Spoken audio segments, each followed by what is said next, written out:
with demand expected to come back, the question remains, does this mean the economy is back on track? Companies now, after experimenting with offshore in places like India, Philippines, and Poland, want to bring those jobs back. We invest in the U.S. We're the biggest exporter in the country. In the cycle we're in right now, we're creating jobs.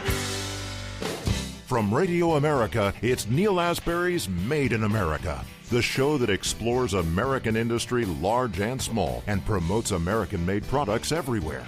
Put Neil Asbury's Made in America to work for you. A very big welcome to you today.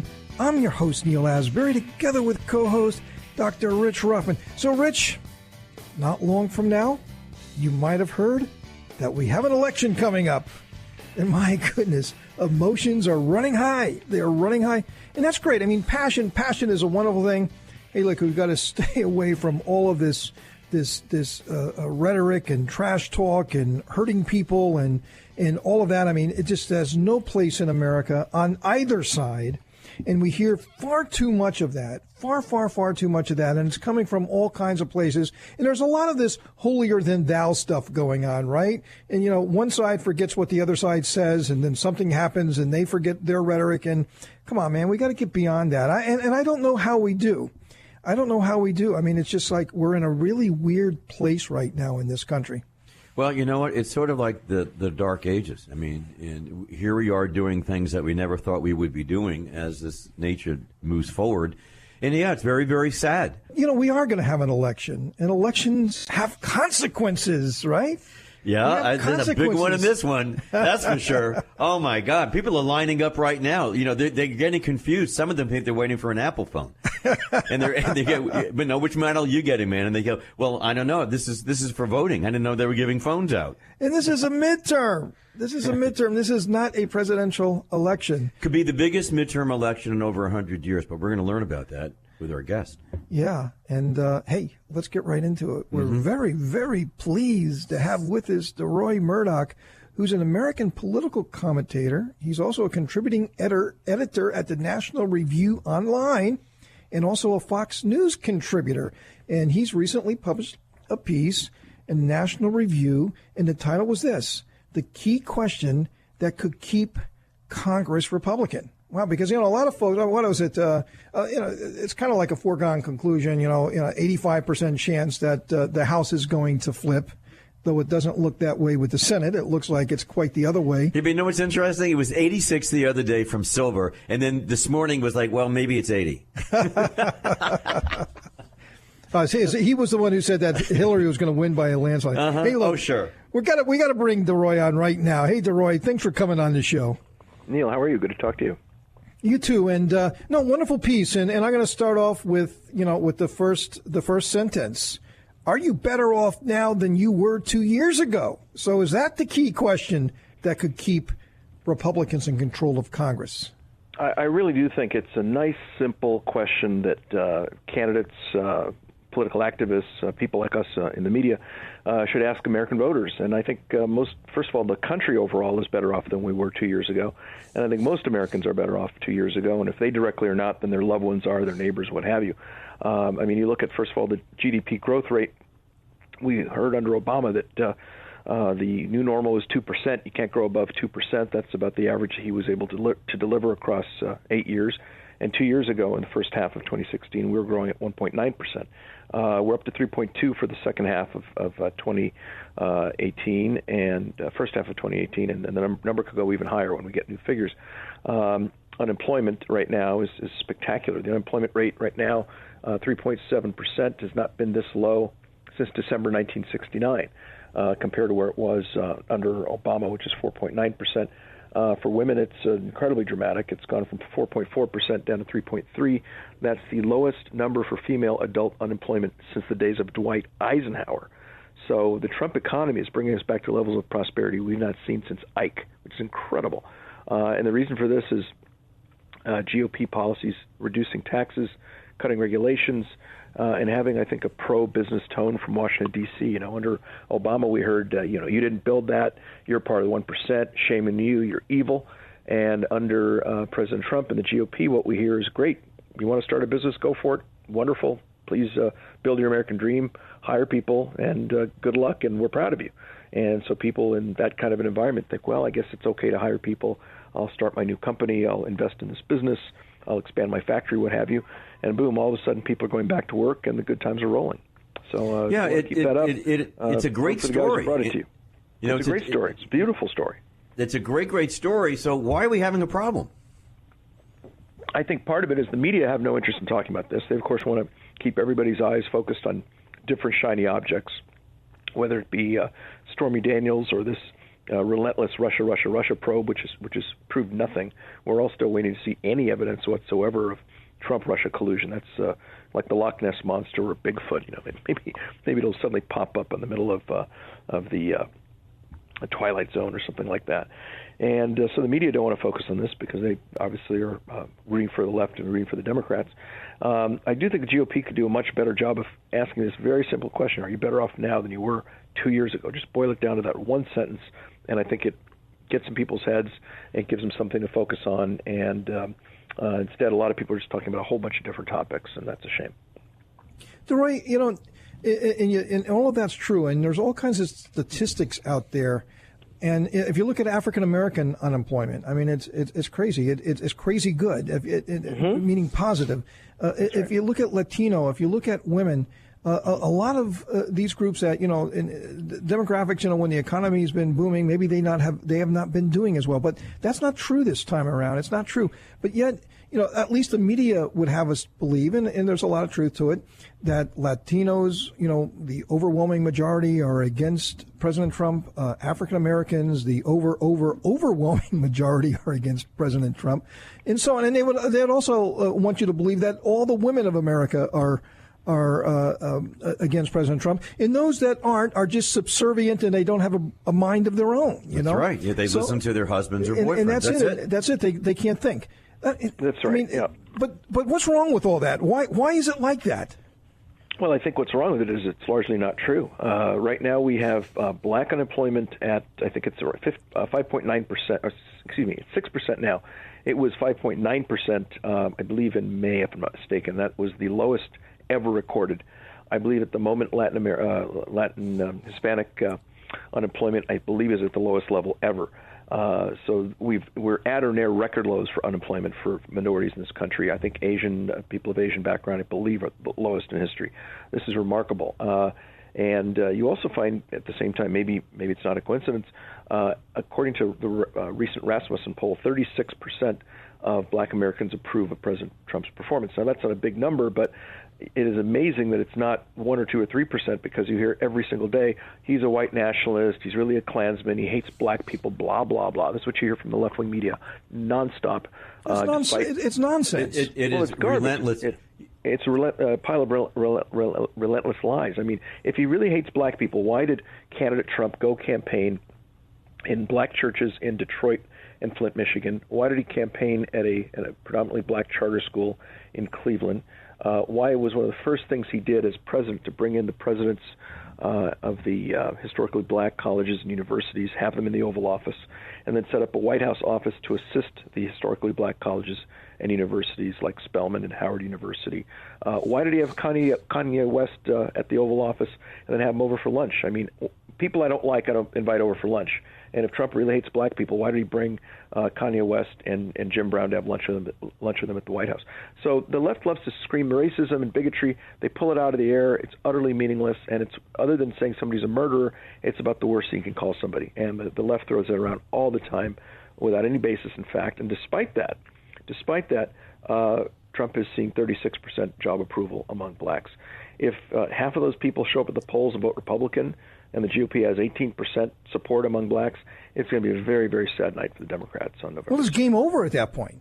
Yeah, they can. Because no Republican presidential candidate, or on a national level, has got more than 10% for forever, right? That's right. Yes, exactly, correct. And so the black folks are such a large part of the Democratic base that if 18 or 20% of black voters either vote Republican or just don't bother to show up, the Democrats are in dire straits. I think they know that, and that's why they're freaking out and behaving the way they are.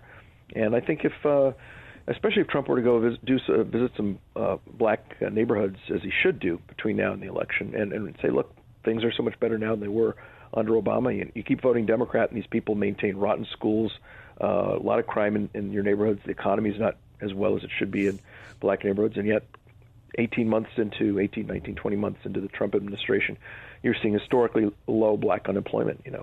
That's a pretty dramatic difference in not a lot of time. So and Deroy, I think also his immigration policies, too, is also helping the situation because, these are the people who are taking away the jobs that our African community, our Latino community, and others in urban areas, depressed areas, they need those jobs. And, President Trump is maybe making it a little bit easier for them. But unfortunately, we're out of time. We're out of time. It's been wonderful, Deroy. A wonderful guest, Deroy Murdock, American political commentator, contributing editor with National Review Online. You can see him on Fox News and many, many other cable news shows. Hey, Deroy, thanks for being on the show. Thanks for having me on. Good to talk to you. You too. Coming up, we're going to continue on with this. I mean, there's a lot of things that came up this week in the headlines that has huge impact on your lives, on your jobs. You don't want to miss this. Made in America.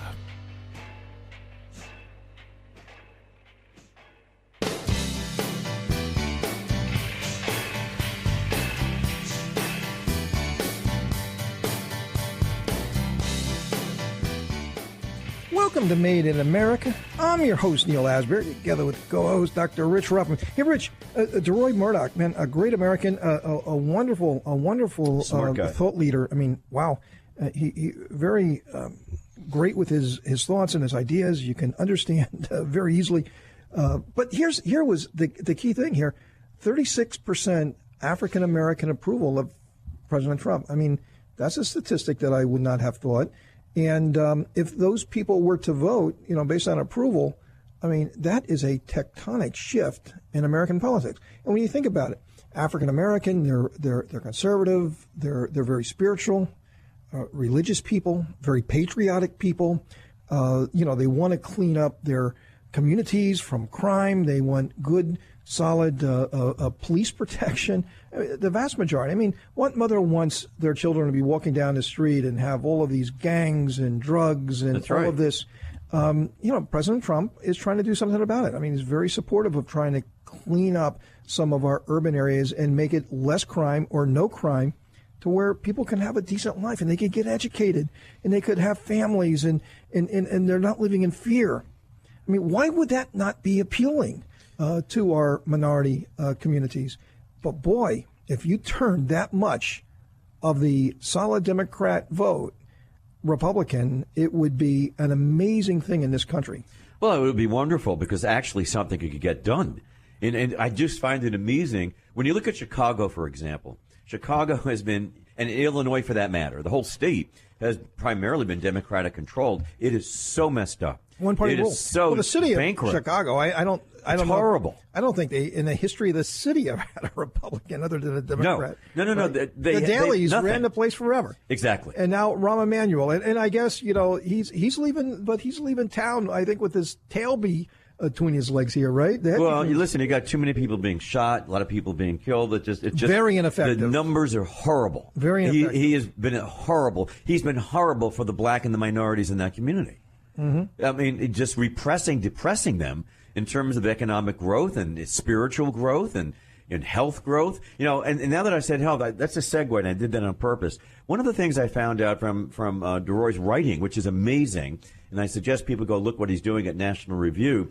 Listen to this. The number of Americans with health insurance. Now, health insurance, according to the Democrats, is the most important topic, which I don't believe, by the way. The most important topic as opposed to job creation. All right? Health insurance, Americans with health insurance rose from 292.3 million in 2016 when the President Trump came in to 294.6 million just last year. That's from 292 to 294, Neil. That's an amazing stat. But don't you know, Rich, that was all President Obama. Come on now. I mean, just like President Obama this week said, it was the economy, that economy that we talked about. Wasn't President Obama, didn't he say that was all his? That was his creation, right? It is, because evidently all the people who are creating more jobs, all because of Obama, and, you didn't build it, Obama. Or the magic wand. They're now, with the magic wand. What does he have? A magic wand? Well, yeah. Maybe he does. He does. But all ththese new people are being employed, and they're getting insurance from some of these companies, Neil. This is good. This is the way it's supposed to be. And it's being paid for, or at least greatly subsidized. Hey, here's a few headlines, and let's see if you can connect the dots. Dots. Let's connect the dots. Montijo. Hispanic unemployment rate hits lowest level on record in September. Ooh. It's a goodie. Small business optimism surges to highest level ever, topping previous record under President Reagan. Wow, you got to go back to President Reagan. If you can top President Reagan and the growth we had under that president, it would be amazing, wouldn't it? Oh, that's right, we did it. And then let's now connect the dots here. Yep. Hispanic unemployment rate hits lowest level on record in September. And I got to get this one out there, that manufacturing confidence is at its highest level ever. So you look at all of those things. I mean, these unemployment numbers that Deroy just talked about, and here it is, a headline this week: Hispanic unemployment hits the lowest level ever in September. You see small business confidence. You see manufacturing confidence.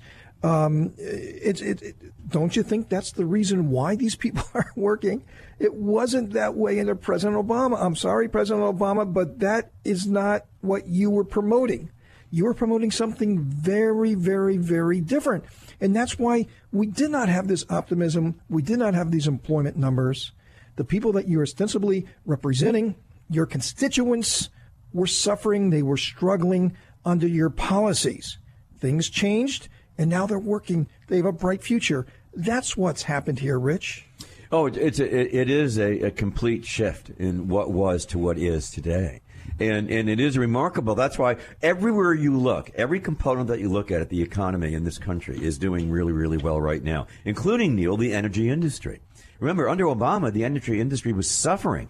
West Virginia, Ohio, Kentucky, hurting very, very badly from the attack on fossil fuels. Now, that's changed. We're drilling, we're working, we're doing, we're functioning, we're working with clean coal technology, we're exporting liquid petroleum gas, natural petroleum gas. All that's happening, and we're becoming a net exporter of energy. And at the same time, we're providing good quality energy at a good price at a substantial level.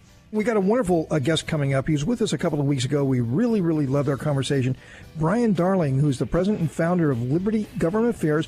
He's also the former senior communications director and counsel for Senator Rand Paul, another great American. He's going to come on. We're going to talk about small business access to capital, Trump tax cuts. I guess maybe there's some more coming. And crypto.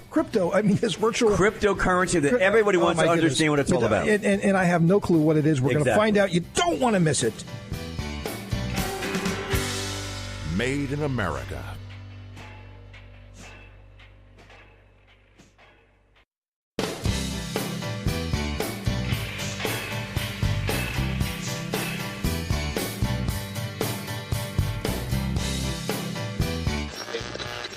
Sharply higher at the open, stocks continued to perform well over the course of the day Tuesday. And I think that bodes well here over the next couple of years for having bigger demands coming to this country. Now, more of Neil Asbury's Made in America. A very big welcome to you today. I'm your host, Neil Asbury, together with a very fired up and passionate Dr. Rich Ruffman. So, Rich, we had this great conversation a couple of weeks ago, and we're talking about cryptocurrency. Uh-huh. This thing with Bitcoin, and I see it, right. and I try to read it, and I'm really, it's kind of like this virtual currency, and I'm just trying to think about that. I mean, how does that work?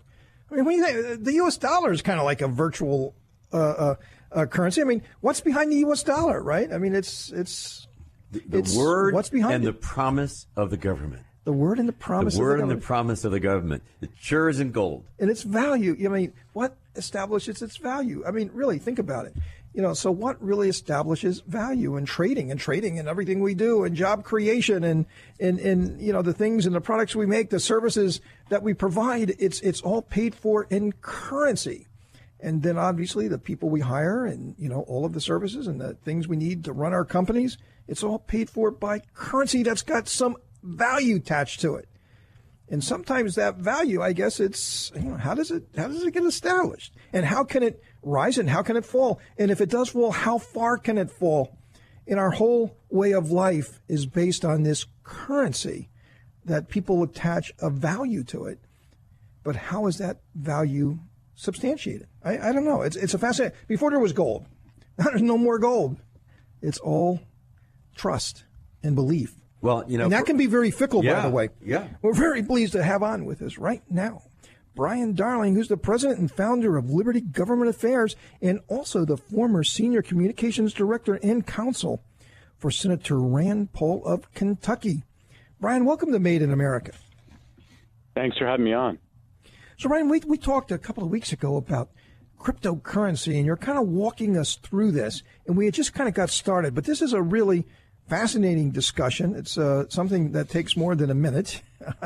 And, I still, left there kind of amused and, kind of befuddled by the whole topic. So tell us, in sort of the terms that we can understand, what is cryptocurrency? How is it valued? Why is it a good thing or a bad thing? Well, let me start by saying I think it's a good thing. Basically, it's an alternative form of money, an alternative form of having something to compete with the dollar, with foreign currencies backed by the government. It's a private peer-to-peer system. Basically, it's a company that just sets up shop and says, we're going to issue our own currency. And this has happened throughout the world. You have thousands and thousands, and we talk about this alternative form of value. It's a market that's blown up. I mean, it's very valuable. It's not something that's gone mainstream yet, but it's a good thing because it allows for people to have peer-to-peer direct relationships with their own currency, a currency that they feel comfortable with, that's a digital currency. It's something that's backed by confidence, whether you think that the company that puts it out there or the individuals that put it out there are worthwhile or not. And it's it's something, I know it's very hard to really break down, but one way I usually break it down is it's providing competition for governments. And we see a lot of the controversy now where President Trump is attacking the Federal Reserve for raising interest rates, and that changes the value of money for average Americans, and it's intended to slow down the economy, to stave off inflation. That you don't have those problems with a virtual currency. What happens is the company will say, we're going to throw out 1 million units of this currency. Let's call it, the most famous one is Bitcoin. So you have Bitcoin, and those are units of value that are transmitted between individuals and private peer-to-peer transactions in a way that I think benefits society as a whole. Well, I do remember a number of years ago when Bitcoin kind of went mainstream and people heard about it and people were buying into what were they buying? Were they buying, Brian, futures of Bitcoin? Is that what they were doing? Because a lot of people made a lot of money with that. Yeah, what happened is when Bitcoin initially was rolled out, it was the first real big alternative currency using what's called the blockchain. Basically, the blockchain is a device. It's a public ledger that records all the transactions. It was a brand new thing. I think a lot of people heard about Bitcoin, didn't think anything would come of it. They didn't. Some people, I guess, use it as investments in the front end, but ultimately it's supposed to be used as a means of transaction as currency. But people bought it for cents on the dollar, and they ended up becoming billionaires because all of a sudden right now it's worth about, if you have a Bitcoin, one unit of Bitcoin, it's worth about $7,000 to $8,000, and it actually skyrocketed almost to $20,000 at one point. When many individuals bought it, it was cents. It didn't cost them a few cents for each coin, and they made a killing when it came to holding on to that and that becoming something that's very valuable. Well, what would you do with it? I mean, if you have like 3 or 4 Bitcoins, 20 grand, I mean, what would you do with it? Well, some people, initially there's a famous story with the Bitcoin that some guy decided to buy pizza with it, and he spent a bunch of Bitcoins and bought a pizza, and it was a funny transaction, and the individual held on to the Bitcoins, and he actually made a lot of money, a real lot of money off it. And you have circumstances in different states like Florida where individuals have used Bitcoin to purchase homes. So it's matured. It's a market that's matured to the level where these coins can be used to buy products and services. And, we're not at a... Is it a real coin like you have in your hand? No, you would have basically something, it's called a wallet that sits in your phone, sits in your computer. It's virtual. It's virtual. It records. I mean, everything is recorded on a public ledger, but in your wallet, you'll have, say, one Bitcoin or something. Ethereum's one of the competing currencies too that's reasonably famous.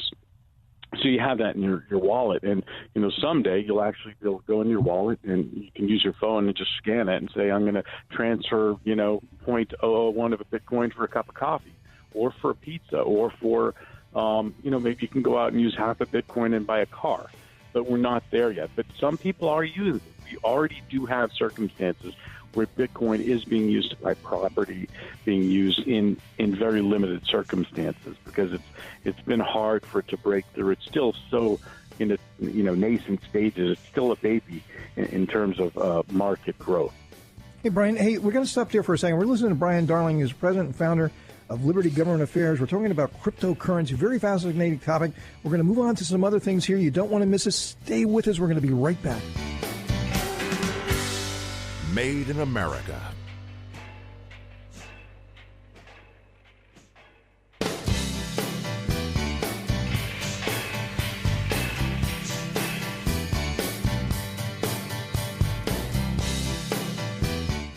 Welcome to Made in America. I'm your host, Neil Asbury, together with co-host Dr. Rich Rothman, and we're joined with, right now, Brian Darling, president and founder of Liberty Government Affairs, talking about cryptocurrency. Very, very fascinating stuff. Hey, let's move on to something else, but really quick, who owns Bitcoin? Is there an owner of Bitcoin? No. That's the great thing about Bitcoin. The people who have bought the Bitcoin own it. Basically what happened is when Bitcoin started out, the individuals who rolled it out sold off basically all of the units of Bitcoin. They received the cash for that. That was basically how they made their money, to put the coins out there. And that so nobody owns it. I mean, I own some Bitcoin. I own a little bit.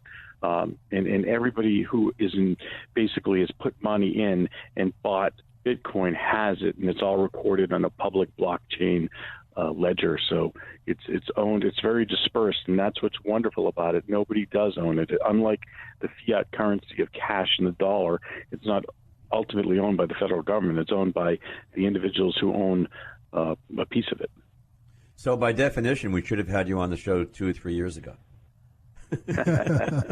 So we could be in Bitcoin. Yeah. I am mad that I mean, this is like the movie It Could Happen to You. Yeah. You go to a pizza place, you give this guy, hey, listen, trust me. This is a few years ago. Trust me. Take this. Here's 1,000 Bitcoins. This is a great idea for you. Here, my son, don't throw this out. And this kid winds up, worth, a fortune, all over selling you a slice of pizza. I think that's cool. Very cool. Yeah. Hey, Brian, let's fascinating topic. We got to get back with this here, keep in touch with Bitcoins and cryptocurrency. But you're a really connected guy, and we got this election coming on. Small businesses, you see what's happening with our unemployment. You see what's happening with, just wealth creation in general, our jobs. Everything is looking pretty rosy. I guess, in normal circumstances, this would be a slam dunk for the political party that brought, such great economic news to the country. But it's not, and this is a very, very, very toughly fought election on both sides, with, Democrats, I think, already celebrating they're going to take back the House. And I guess that their thoughts about the Senate is slipping away. But nonetheless, these policies are going to be put in jeopardy. What do you think about that? Well, I think what's been lost in the debate, we heard early on there was going to be a giant blue wave, and now Democrats are licking their wounds because they don't think that that's going to happen. They may take over the House, they may lose seats in the Senate, but traditionally this happens every midterm election. When you have a new president come in, traditionally 2 years into that president's term, the president loses a number of seats, a reasonably large number. I believe it depends on how you measure it, but it's about 20 seats in the House and 1 seat in the Senate. Lose the president's party. That's the way it's been, and that's a historical trend. So I think that's what people should expect. So, but 20 seats wouldn't be bad. They would still, Republicans would have the House. That would be a great outcome.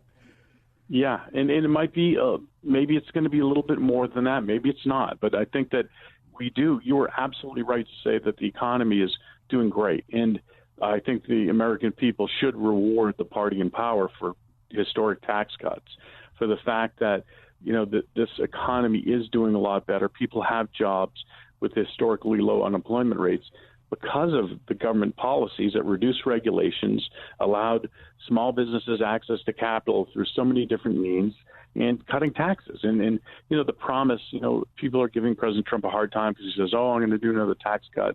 And maybe he's not as precise as he should be with his language, but he has been talking about more tax cuts. And I think that's a good thing. And he shouldn't be ridiculed for not being specific about it or getting it maybe wrong in the timing of when the bill is going to be introduced. It's a great thing. And I think the American people look at that and say, I want more tax cuts. I want less government. I love the fact that regulations are going down. And, I'm an owner of a small business. I'm very excited that, I have access to capital if I need it. I haven't needed it, but I think that that's very helpful when you consider that 99% of Americans are employed in a small business, and small businesses are the engine of the U.S. economy. Although everybody loves to point at Amazon and Microsoft, they don't employ nearly as many people as small businesses. So we need to keep that in mind. And again, when we listen to all this goodness that's out there, all the things that have been happening in a very positive way, completely turning the economy around and people feeling good in the manufacturing sector is doing great and so forth, I just find it astounding that people are still saying, well, we could lose it out to the Democrats. I didn't even know anybody. Why would anybody want to vote for a Democrat who wants to take you back to, where it was, when I'm not trying to, I cannot understand what they're offering me. Neil, do you understand what they're offering? I don't know what they're offering. They're offering, I don't know what, impeachment, complaint, turn back, as opposed to moving forward. I'm stunned by this lack of message, other than hate and angst and so forth. Brian, what do you think? I agree with What's the message on the other side? I agree with that. There isn't one. I think that the whole Medicare for all message and basically democratic socialism that we hear from Ocasio-Cortez and Bernie Sanders, and that people like that, I don't think that's going to sell. I don't think the American people want a big socialist government, a nanny state to take over the economy. We have a president who's got a very clear message. He wants less government. He wants lower taxes. He wants a more restrained foreign policy. Hey, Brian, very, very well said. Very, very clear, very concise. I love it. Brian Darling, president and founder of Liberty Government Affairs. Thanks for being on the show with us, Brian. We'll get you back real soon. Thank you. Coming up, Dr. Rothman and I are going to have some final thoughts for the day. Made in America.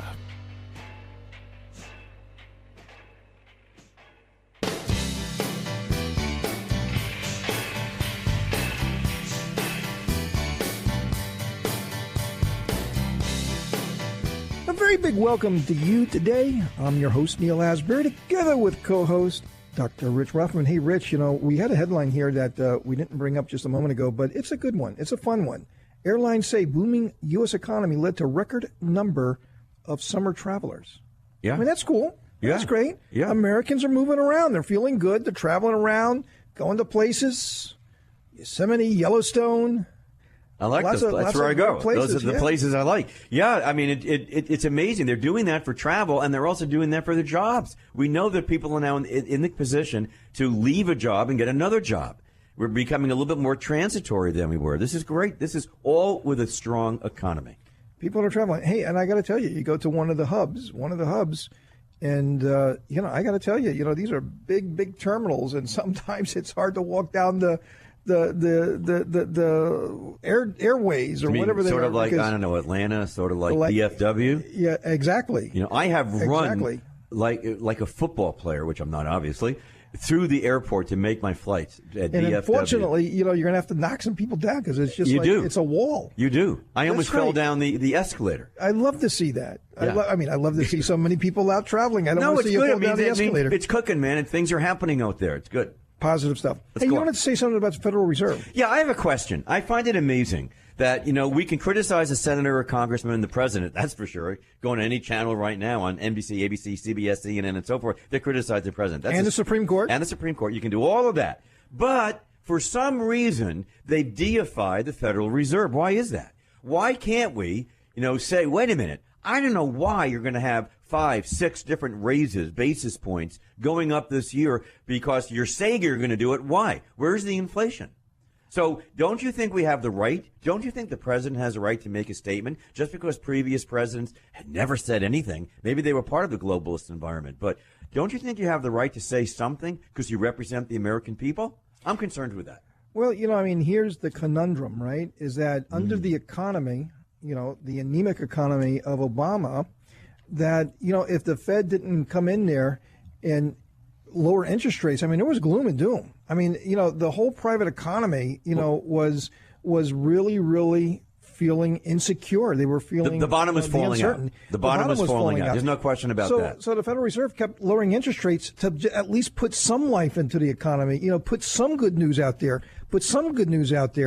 And so, of course, President Obama is sitting there, I can't get this thing figured out. I don't know what the heck is going on.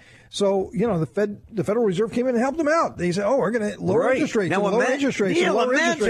Imagine this. If he had zero rates. This is amazing. What's the rate today? 0. Is he going to get any lower? No. Moron, it can't get less than 0. Just want to tell you that. But in Japan, in Japan, there's actually negative integers. Yeah, all right. So the point is, imagine if he had that, and at the same time, he freed up the regulations, lowered the taxes, the economy would have just skyrocketed overnight. He's getting penalized.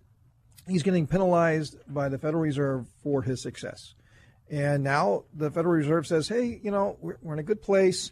Let's get the interest rates back up a bit. Make them real. Let's start to attract this faux sort of marketplace. That it had to be a faux market under Obama because there was no other way. There was no other way to put some optimism into the marketplace. At least people could say, well, I don't really feel good about the future and all this regulation, and we don't like where the country's going. And we talked about that a lot, poll after poll, people not liking the direction of the country, people having no confidence in the economic leadership of the country. But at least interest rates are low. So people are still out there, trying to put something together because it was cheap money. Not because they believed in the direction of the government, but just because it was cheap money, historically cheap money. It was a great opportunity for people. So now you got, all of this economic activity, and they're saying, okay, well, let's, put interest rates, back. But still, truth be told, that interest rates are still, if you take a look at, 30, 40-year period, they're still at a historic low. Well, mortgages are what, about 4% right now? About 4%. Hey, look, that's not bad. Look, many, over the last 40 years, 4% is still a great deal. You remember Jimmy Carter? Oh yeah, the misery index. 19, 20, 21%. Right. Rates for mortgages. Right. Developers were going under. It wasn't pretty. So they couldn't floor plan anything. I guess one thing. I guess you're hedging the future a little bit because if they increased interest rates, at least you have the ability to start reducing them again. President Obama sure, because what goes up can come down. In other words, they bled the bank dry trying to support the economy, which, was supporting the president's political agenda. But, Rich. I know. You're going to tell me. Time. Oh, God. Hey, I can't believe this went so fast. It was a very good show. Yeah. Very passionate. I learned a lot today. I had a lot of fun. I hope you had a lot of fun, but we're out of time. We're going to have to come back next week. We will be back again next week for another adventure of Made in America, where we never stop fighting for your jobs.